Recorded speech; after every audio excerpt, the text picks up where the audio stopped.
I stared at the cream-colored envelope sitting on my desk, the gold-embossed lettering catching the morning light.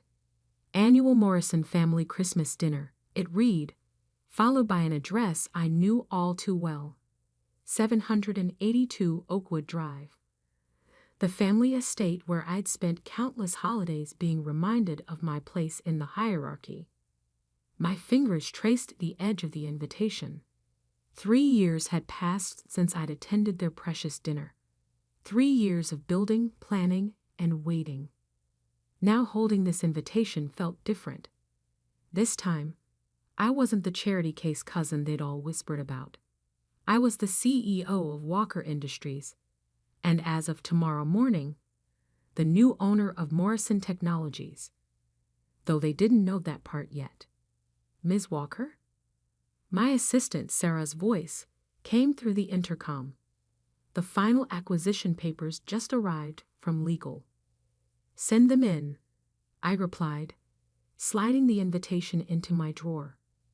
Sarah entered, her heels clicking against the marble floor of my penthouse office.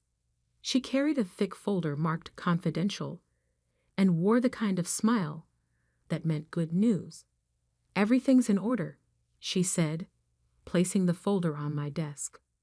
The board approved the buyout unanimously. They never realized Walker Industries was behind the holding company. I opened the folder, scanning the documents that would transfer ownership of my uncle's company to me.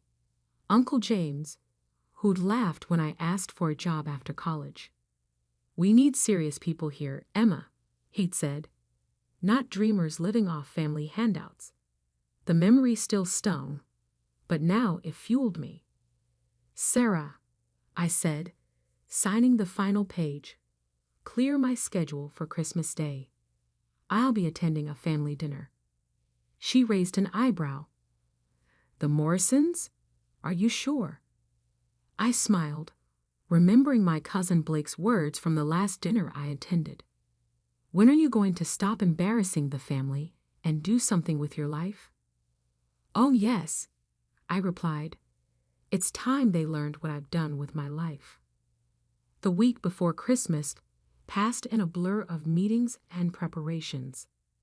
The acquisition was set to complete at exactly 2 p.m. on Christmas Day. Right around the time my family would be serving turkey and judgment in equal portions. I chose my outfit carefully that morning. A simple black dress that probably cost more than my cousin Blake's monthly salary, though you'd never guess by looking at it. No flashy labels, no obvious signs of wealth. Let them think I was still struggling. The reveal would be sweeter that way. As I pulled up to the mansion in my modest car, not the Bentley I usually drove, memories flooded back. Every Christmas dinner, every snide comment, every time they'd made me feel small. Emma, my Aunt Patricia's voice carried across the driveway, sticky sweet with fake concern. We weren't sure you'd come. Times must be difficult. I smiled, clutching my simple handbag that held nothing but my phone and the acquisition papers. Thank you for inviting me, Aunt Patricia. Inside, the house smelled of pine and pretension. Crystal glasses clinked as relatives milled about, their designer clothes and jewelry competing for attention. My cousin Blake stood by the fireplace, holding court with his usual admirers. Well, look who it is, he called out, loud enough for everyone to hear. The prodigal cousin returns. Still working at that startup, Emma? Or have you finally found a real job? I kept my face neutral. If he only knew that his real job at Morrison Technologies would belong to me in less than 2 hours. I'm managing, I said quietly, playing my part. Uncle James appeared, drink in hand. Emma, surprised to see you here. Though I suppose free dinner is hard to pass up these days. The room tittered with polite laughter. I took a seat at the massive dining table, carefully arranged with the best china and crystal. As always, they'd placed me near the kitchen door, the subtle positioning of the family disappointment. Aunt Patricia began serving turkey, making sure everyone knew she'd had it specially prepared by a chef who trained in Paris. The conversation flowed around me, mostly about business deals and vacation homes. Speaking of business, Blake announced, "We just closed a major acquisition at Morrison. Dad's company is about to double in size." I bit back a smile. The acquisition he was talking about was a smokescreen, a small deal we'd let them think they were winning while we quietly bought up their shares through various shell companies. "Still living off handouts?" my cousin Jessica asked, not even trying to hide her smirk as she passed the cranberry sauce. "I heard you were seen looking at apartments in the East Side. Bit above your means, isn't it?" I checked my watch. 1:58 p.m. Almost time. "You know," Blake continued, swirling his wine, "if you need help finding something more suitable to your situation, I know some affordable neighborhoods." 2:00 p.m. Right on schedule, the doorbell rang. The room fell quiet. No one was expected at this hour. "I'll get it," Aunt Patricia said, but I stood up. "No, please. Allow me." I walked to the door, feeling their eyes on my back. Opening it, I found Sarah standing there in her impeccable suit, tablet in hand. "Ms. Walker," she said crisply, loud enough for everyone to hear, "your acquisition of Morrison Technologies is complete. The board has been notified, and the press release goes out in 5 minutes." The silence behind me was deafening. I turned to face my family, finally allowing myself to smile. "Thank you, Sarah. Please let the board know I'll be making some changes, starting with the leadership." Uncle James's glass slipped from his hand, shattering on the hardwood floor. Blake's face had gone completely white. What is she talking about?" Aunt Patricia whispered. I pulled out my phone, showing them the press release that was about to go live. "Walker Industries acquires Morrison Technologies in surprise takeover." "Walker Industries," Blake stammered. "But that's my company. I finished for him. The one I built while you were all too busy mocking me to notice. Now, shall we discuss those affordable neighborhoods you mentioned? Because I believe you'll all be looking for new jobs soon." The turkey was getting cold, but suddenly, no one was interested in eating. And this was just the beginning. The room froze. Silverware clattered against china as hands went limp with shock. Uncle James stumbled to his feet, his face turning an alarming shade of red. "This is impossible," he sputtered. "Walker Industries is a multi-billion-dollar company. They've been buying up tech firms across the country. You couldn't possibly."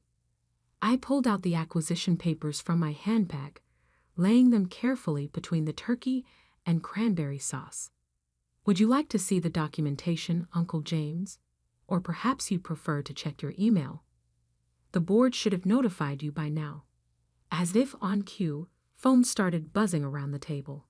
The press release had gone live. Blake lunged for his phone, fingers trembling as he pulled up the announcement. "Emma Walker, CEO of Walker Industries, announces complete acquisition of Morrison Technologies."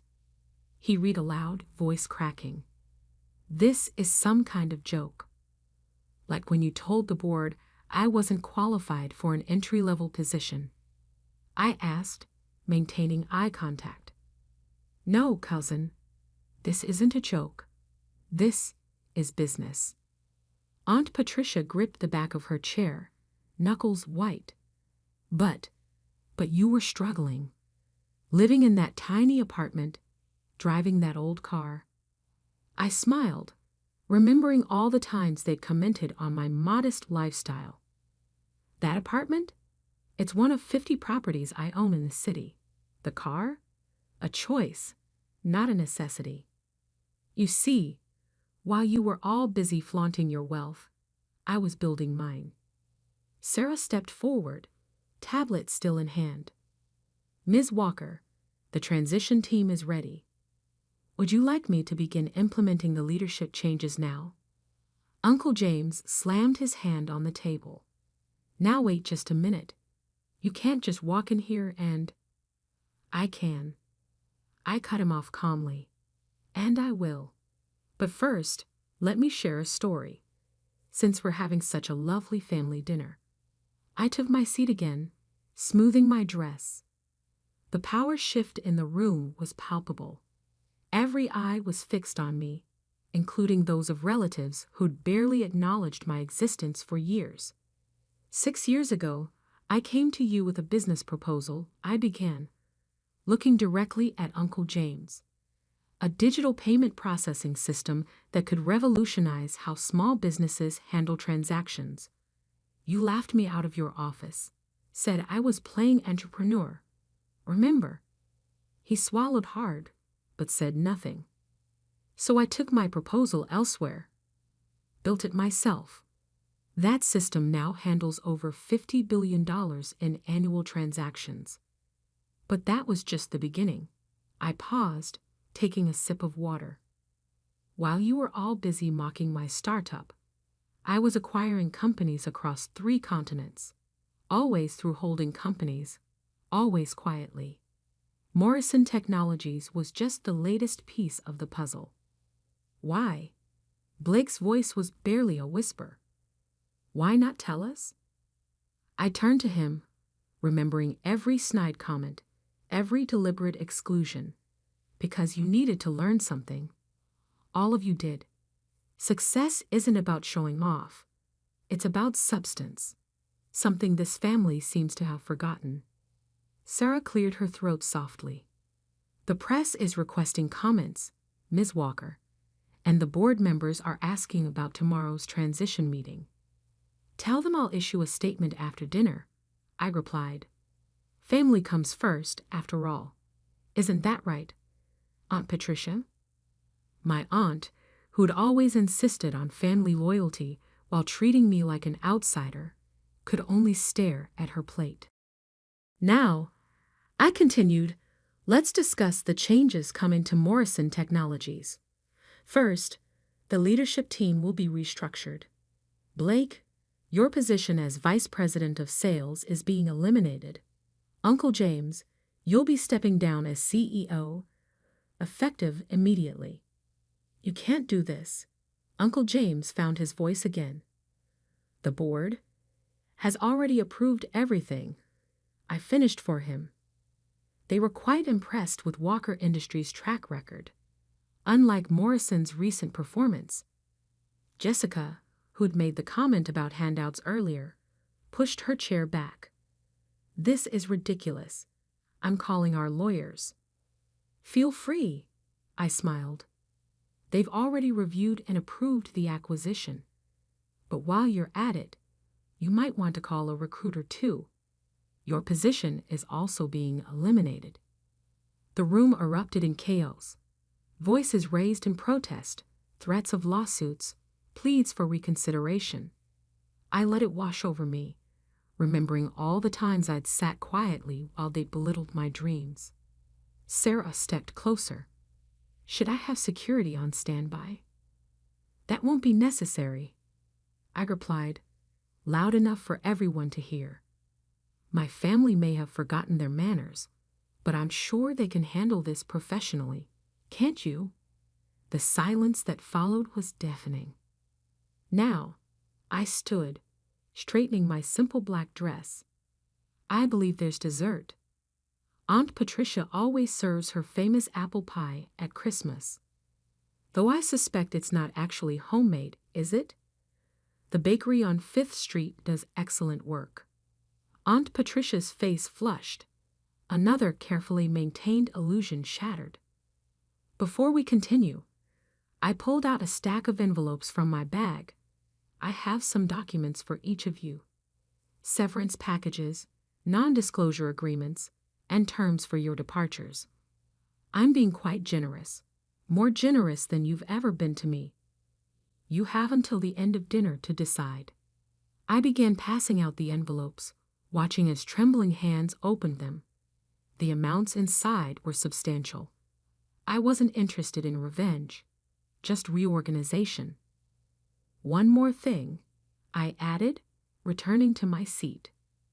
Those non-disclosure agreements, they include social media. So all those nasty posts about my failed career might want to disappear before midnight. Blake looked up from his envelope, his face ashen. You knew about those? I know everything, I replied simply. I had to learn to pay attention to details when no one was paying attention to me. The rest of dinner passed in stunned silence, broken only by the occasional quiet sob or whispered consultation between family members. The turkey grew cold, the expensive wine untouched. As Sarah had predicted, it was quite an interesting Christmas dinner indeed. The grandfather clock in the hallway struck 4, its deep chimes echoing through the tension-filled dining room. I watched as my family members shuffled through their severance papers, their faces cycling through shock, anger, and finally, the sweetest part, fear. You have until New Year's Day to clear out your offices, I said, standing up. Generous, considering how quickly you showed me the door 6 years ago. Uncle James, who hadn't touched his food since the revelation, finally spoke. His voice had lost its usual pompous tone. Emma, surely we can discuss this. We're family. I turned to him slowly, letting his words hang in the air. Family? Let's talk about family, Uncle James. When Aunt Marie died, and I needed help with Mom's medical bills, where was family then? When I slept in my car for 3 months while building my company, did family notice? You slept in your car? Aunt Patricia interrupted, her perfectly made-up face crumpling. But why didn't you say something? Would you have listened? I asked quietly. Or would you have used it as another reason to mock me at Sunday brunch? The silence that followed was answer enough. Sarah stepped forward again. Ms. Walker, the board is requesting an immediate video conference, and Mr. Sterling from the Times is asking for an exclusive.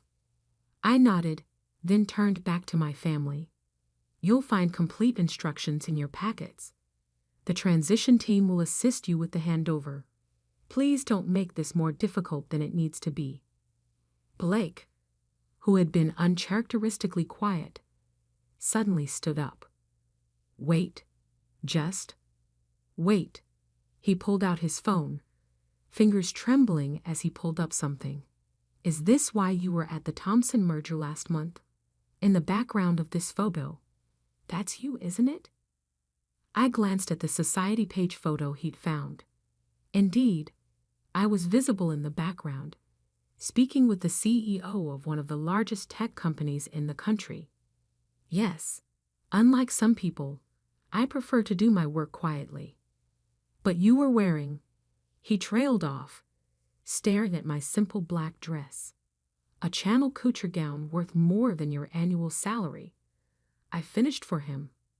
Yes, I just choose not to flaunt it at family dinners. Jessica, who had been frantically texting under the table, looked up with wide eyes. I just checked Forbes. Walker Industries, you're worth more than this entire family combined, I confirmed. Though that's not the point. The point is what you do with power, once you have it. I picked up my handbag, a handmade piece that cost more than their monthly mortgages, and prepared to leave. But first, I had one more thing to say. You know what the real irony is? I looked around the table, meeting each pair of eyes.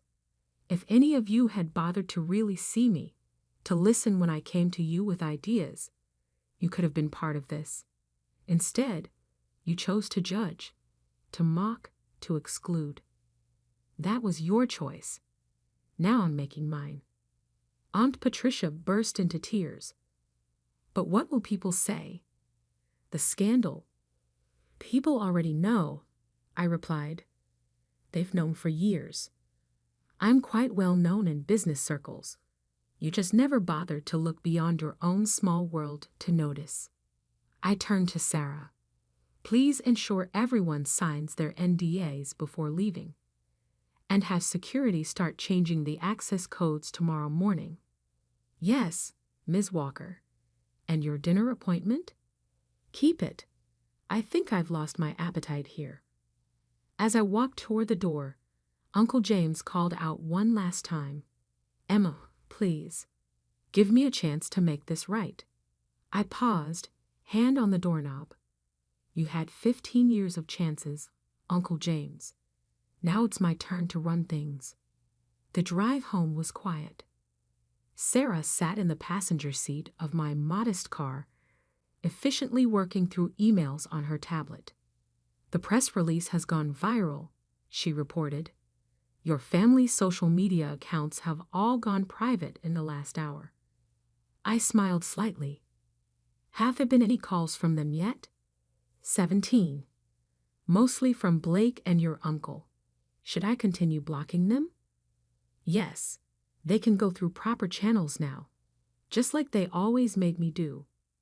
We pulled up to my real home, not the small apartment they knew about, but my actual residence, a penthouse overlooking the city. As the private elevator climbed to the top floor, Sarah cleared her throat. Ms. Walker?